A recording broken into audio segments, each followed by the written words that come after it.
kasih-Nya, ingat kebaikan-Nya,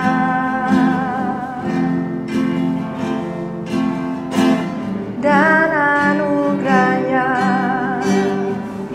selamatkanku.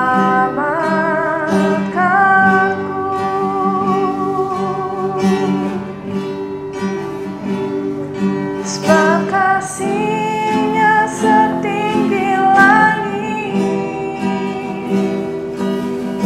kasih setia Allah pada kita.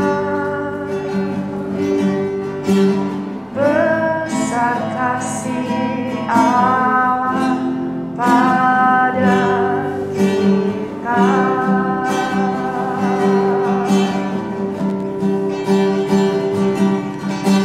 Ku takkan lupa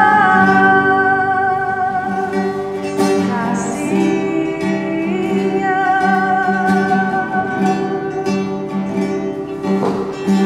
Ku takkan lupa anugerah-Nya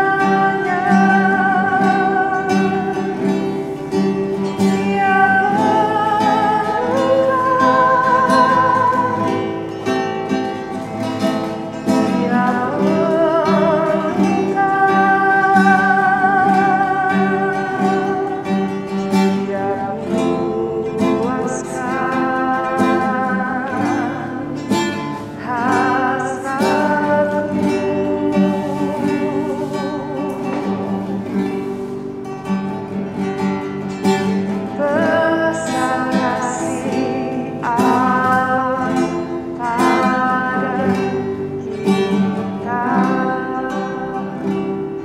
Selamat pagi Bapak Ibu Saudara, selamat kita berjumpa kembali di menu sarapan pagi hari ini. Saya merasa terberkati dengan lagu ini, apalagi di momen-momen Paskah seperti ini. Lagu ini pasti sering saya dan Bapak Ibu Saudara dengar di rumah, di gereja, kalau lagi santai juga mungkin. Tapi waktu saya mempersiapkan sarapan pada pagi hari ini, saya merasa diingatkan Roh Kudus kepada lagu ini. Lalu saya merasa pada perenungan saya, waktu saya mengingat lagu ini di kata-katanya, saya merasa bahwa ada pertanyaan yang ke diri saya sendiri. Apakah saya benar-benar mengingat kasih anugerah kebaikan-Nya Tuhan Yesus buat saya yang sudah mati di kayu salib, Tuhan Yesus yang sudah mati di kayu salib. Lalu saya merasa teringat satu momen, yaitu waktu 2 tahun yang lalu Tuhan mengizinkan waktu saya mengalami kehilangan atau keguguran pas di momen Paskah, tepatnya di Jumat Agung. Buat saya itu dan keluarga saya itu hal yang tidak enak, karena sudah dinanti-nantikan, sudah diharap-harapkan, yang terjadi itu di luar harapan. Yang pasti saya kecewa, tapi saya berusaha untuk tidak menunjukkannya. Saya berusaha untuk mencari tahu, saya berdoa apa yang Tuhan mau dalam kehidupan saya, keluarga kami. Tapi pada momen itu justru Tuhan Yesus menunjukkan kesetiaan-Nya kepada saya pribadi, keluarga kami. Saya merasa waktu itu saya belajar untuk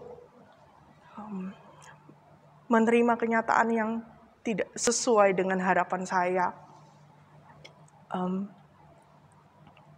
Dan ada satu kisah di Alkitab yang buat saya itu peneguhan dari Tuhan, yaitu tentang Sadrak, Mesak, dan Abednego. Pasti kita tahu semua ceritanya. Pada momen waktu mereka dimasukkan ke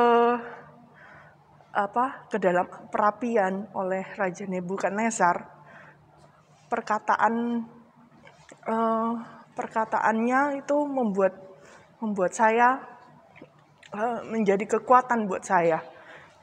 Mari kita baca di Daniel 3 ayat 17 dan 18.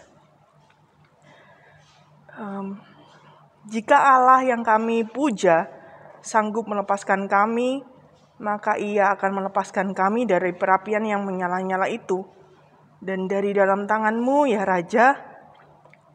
Tetapi seandainya tidak, hendaklah Tuanku mengetahui, ya Raja, bahwa kami tidak akan memuja dewa Tuanku, dan tidak akan menyembah patung emas yang Tuanku dirikan ini.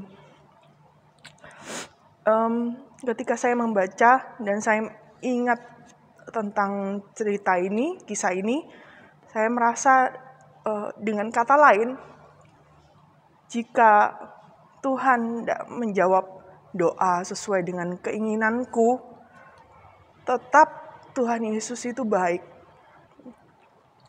Dan aku mau menerima kenyataan. Menerima kenyataan yang tidak sesuai harapan itu sangat amat tidak mudah. Perlu pemahaman dan pengertian dari Roh Kudus untuk bisa menerima kenyataan dan tetap percaya Tuhan Yesus itu baik. Ini yang saya alami. Kemudian pada waktu saya keguguran, saya harus menjalani yang namanya kuret.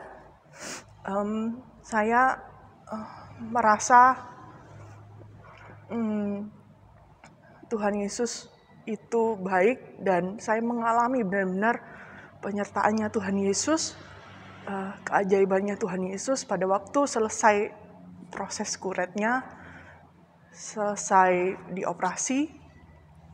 Saya seperti mengingatkan diri saya pribadi, karena pikiran saya itu sudah sudah kecewa gitu.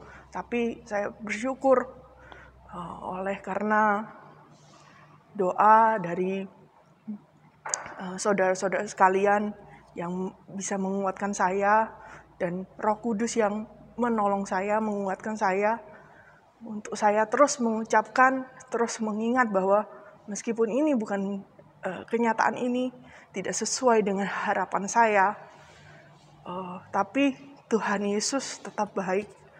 Saya ucapkan terus, terima kasih Tuhan Yesus, Engkau baik. Terima kasih Tuhan Yesus, Engkau baik. Terima kasih Tuhan Yesus, Engkau baik, Engkau sangat baik.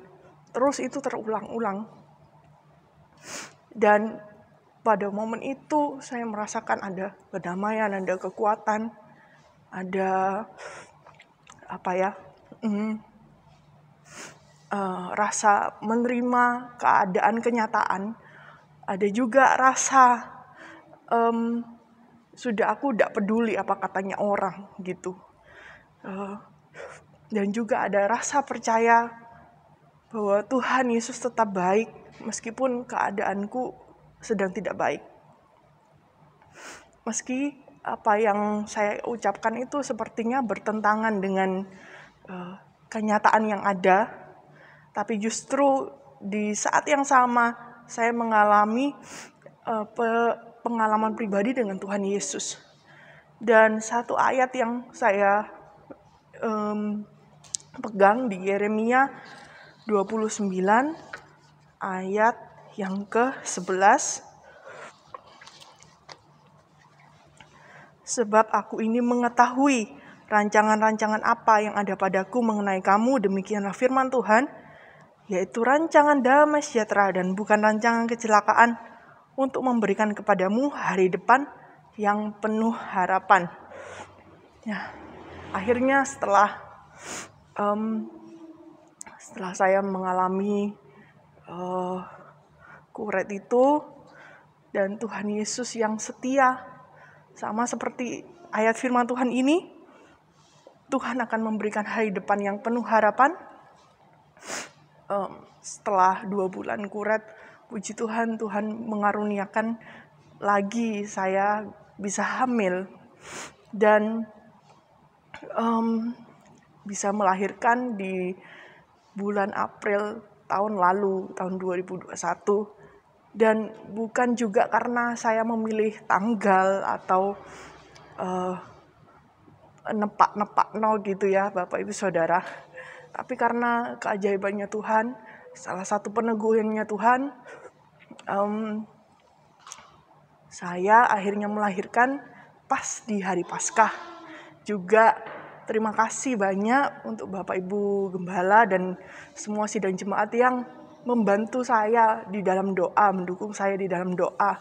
Saya sangat bersyukur bahwa kematian yang saya lihat bahwa anak saya sudah meninggal, meskipun baru 10 minggu, tapi akhirnya Tuhan ganti di momen Paskah yang sama, yaitu kehidupan. Seorang anak yang cantik, nama yang kami beri nama Zoe Brielli. Zoe artinya kehidupan, Briel artinya Tuhanlah kekuatanku. Dan doa kami supaya anak ini bisa menjadi kehidupan, dan waktu dia berjalan dalam kehidupan ini, dia bisa percaya bahwa Tuhanlah adalah kekuatannya. Ya, itu Bapak Ibu Saudara, saya merasa Tuhan Yesus sungguh sangat baik buat saya. Saya merasa di momen Paskah itu adalah hal yang ajaib buat saya. Ini cerita saya Bapak Ibu Saudara. Saya sangat mendorong dan